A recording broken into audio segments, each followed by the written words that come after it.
So you came here last year. I did. As you have done for quite a few years now. What is it about Youth Parliament that's so amazing and that's so important to you that you keep coming back year after year?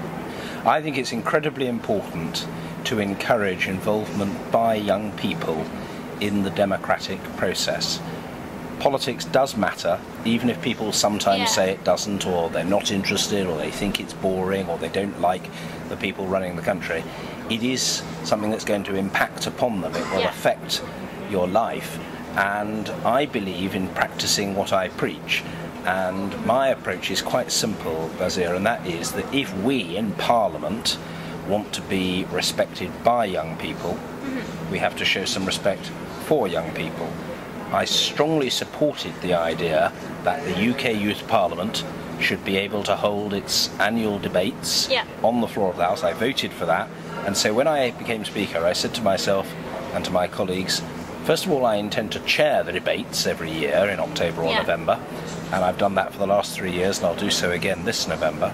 And secondly, I know that the UK Youth Parliament has an annual sitting, and I, if they want me to do so, intend to go.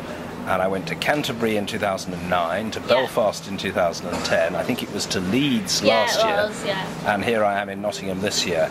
And I massively admire all the work that's done by those involved in the UK Youth Parliament, representing their areas, and in so many ways you're actually more diverse than we are in Parliament. There are more women involved, more members of the ethnic minorities, people with disabilities, people from a vast variety of different communities, and I'm really here to say we want to support you and we want to hear what it is that matters to you. What are your priorities? What do you want us to do that we're not doing? What do you want us not to do that we are doing? Let's hear the voice of young people. So that's why I'm here, and it's endlessly fascinating to me to meet, to talk to, and to hear from young people. You are our future and the future of our democracy. And there's a very senior, very experienced, very long-serving member who has since retired, who was very much against the Youth Parliament meeting in the chamber, and who came up to me and said, Mr. Speaker, I hear you're going to chair the debates of the UK Youth Parliament, is it true? And I said, indeed, it most certainly is. Let me tell you. He said, it will be a complete and unmitigated disaster. And I said to him, why? He said, I know what I'm talking about. I've been in this place nearly 40 years, very great deal longer than you, sir. And I said, no, I know exactly when you're elected. What I'm asking is, what's your argument? What's your argument against young people speaking in the chamber? And again, I had quite a bit more of what I would call pompous windbaggery. I know what I'm talking about, etc. And I said, what's your argument? And eventually, and I kid you not, it's still ringing in my mind now, 4 years nearly on, 3.5 years on. He said to me, you mark my words, Mr. Speaker. When you chair those debates and those young people come traipsing into the chamber, at the very least, he said, chewing gum will be left all over the chamber. And at the worst, he said, I mean, virtually about to pop or explode, I surmise, he said, penknives will be used. And damage will be inflicted upon these benches which I love. And I said to him, I'm really sorry. And I was not just sorry but angry, and not just angry but sorry to hear him say what he said, although I accept he had a right to tell me honestly the view. I said, I'm sorry and angry to hear you say that, because it's so wrong, so bigoted, and so unfair to our young people. I predict to you, Nick, I predict to you that those young people will come to our chamber and they will be proud, pleased and privileged to debate on the floor of the House. I predict to you that they will speak well, and I predict to you one other thing, a third thing, and that is that they will behave a darn sight better than we do on a day-to-day basis. And I know, colleagues, it's never popular in life to say I was right, but I hope you will forgive me if on your behalf, and on behalf of young people across the country, I say with pride, I was right on every single count. Last year, your big message to us was about freedom of speech. What do you think the big message is for this year? I suppose the message would be use your freedom of speech to highlight what matters above all to members of the Parliament. In other words, choose your theme and go on and on and on about it. On about it to Parliament and in Parliament, on about it to the relevant minister, on about it to your local MP. So if you ask me to choose a theme, which I think is important, it would be that the Youth Parliament should decide what its key priority is for the next 12 months and go for it. Choose your themes, and then remember that in politics, unlike in academia, it isn't enough to make a good point once and think, right, it's sorted, it's accepted, it's a done deal. To be successful, as I hope many of you in your communities, in this Parliament and in the House of Commons in the future will go on to be, you have to keep making your point over and over and over and over again. You've got to be determined, persistent, robust and effective campaigners.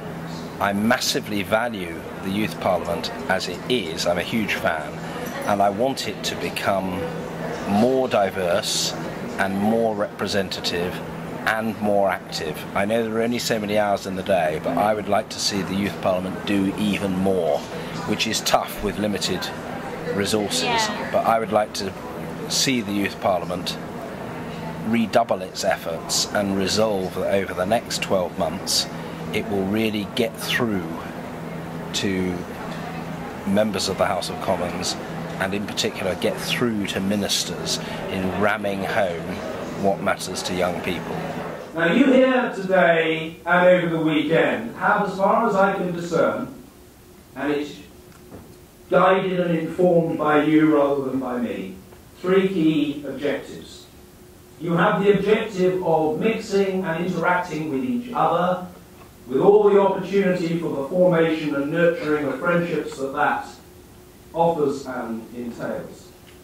You have the tremendous opportunity, and dare I say it, the obligation, an obligation I know you feel keenly, to make your mark in identifying the subjects to be put to people in your constituencies across the country for potential choice as the debating themes for the parliamentary sitting in our chamber in November of this year. And it's right that what matters to you should find its way onto the ballot paper. And you have a third objective this weekend, and that is to receive training, to get the benefits of the professional help that people can provide to you in enabling you to do your jobs as members of the Youth Parliament that much better. More than, as I'm told, 100 local authority areas are represented here. This is a Parliament which has got a good ethnic mix.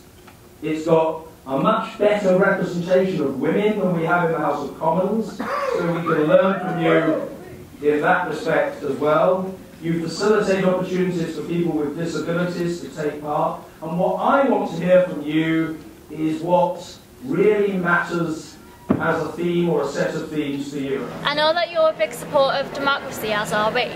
I was wondering what your opinion is on citizenship education in schools and how they educate young people about democracy at the minute. I think that more needs to be done. Yeah. I don't want to get involved in an argument with any government. Certainly have no desire to squabble with the Secretary of State for Education or any of his ministers.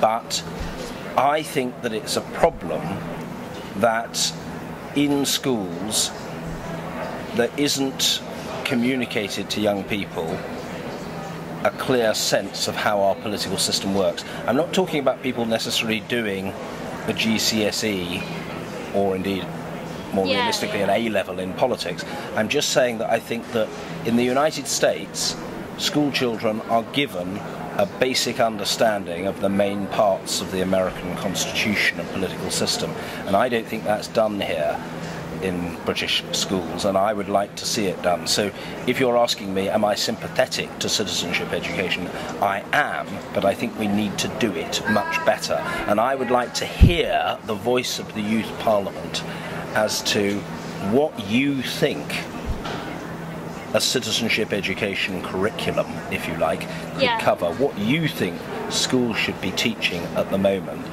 to enable there to be an understanding amongst young people of how our system works. Do you not feel that it would be of benefit to young people across the country if all political leaders would take seriously the idea of decent, high-quality citizenship education, of which surely a basic knowledge of the political process should be a part? You obviously have got some of that knowledge. I think it should, as a matter of right, be made available to all young people, because you are the future of our democracy and, in a real sense, the future of our country. And I hope some of you might feel inclined to engage with other visitors, including the Children's Minister when he comes later, to discuss that question of citizenship education, the rudiments of political knowledge of our system. If you could give 3 pieces of advice to the members of Youth Parliament on how to represent their peers better, what would they be? Listen as well as talk.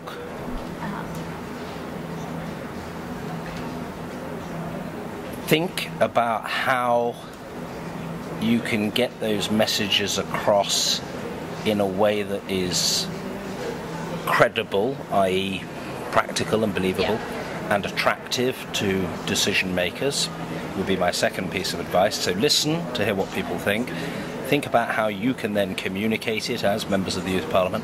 And thirdly, my third piece of advice would be repetition, repetition, repetition.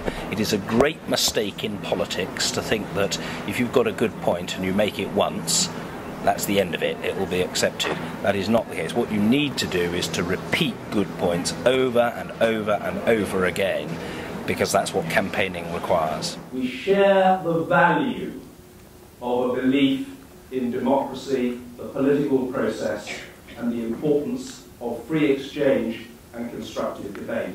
Thank you for having me. You'll be mighty relieved today.